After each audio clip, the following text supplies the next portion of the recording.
Huli sa Caloocan ng dalawang lalaking ng hold-up ng isang taxi driver. Ang isa sa kanila sangkot din sa tangkang paghahablot ng cellphone ng isang lalaki. Balitang hatid ni Bea Pinlac.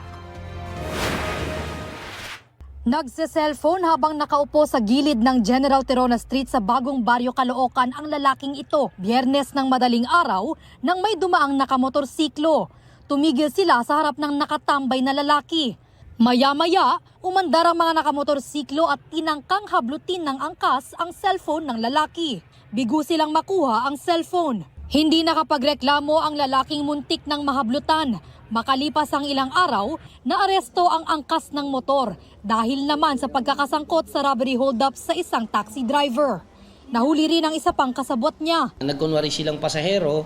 At the same time, ma'am, nung medyo nakita na nila na papunta na tayo dito sa monumento, papunta na sa monumento yung ating taxi driver, tinutukan siya ng baril at nag-declare siya ng hold up. Inamin itong suspect na siya yung nandun sa viral video ng failed snatching na naganap dito sa may General Tirona sa may Bagong Baryo. Tinangay raw ng mga suspect ang cellphone ng taxi driver at wallet na may lisensya at 1,600 pesos. Positively identified to ma'am nung ating victim, yung taxi driver. Nag-follow up din tayo dun sa certain place daw na pinag-iwanan nila yung mga items, but unfortunately ma'am, wala na po doon. Nahulihan din ng baril ang isa sa mga suspect na ayon sa kanya ay ninakaw lang din niya sa isang security guard.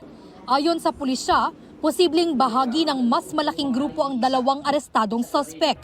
Ang karaniwan daw nilang target, Usually, yung mga nag-iisa sa gabi naglalakad, yung mga nagsi-cellphone at saka yung mga taxi driver natin na bumabiyahe. ang mga suspect aminado sa ginawang krimen. Ginawa namin po nag-hold up, nagnanakaw, nag-snatch. Talagang wala na kaming pera po. Nung wala na kaming magagawa ng trabaho, walang malalapitan ba?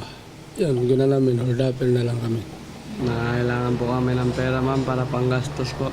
Pareho silang nahaharap sa reklamong robbery hold-up. May dagdag pang reklamo ng illegal possession of firearms at paglabag sa Omnibus Election Code ang isa sa mga naaresto.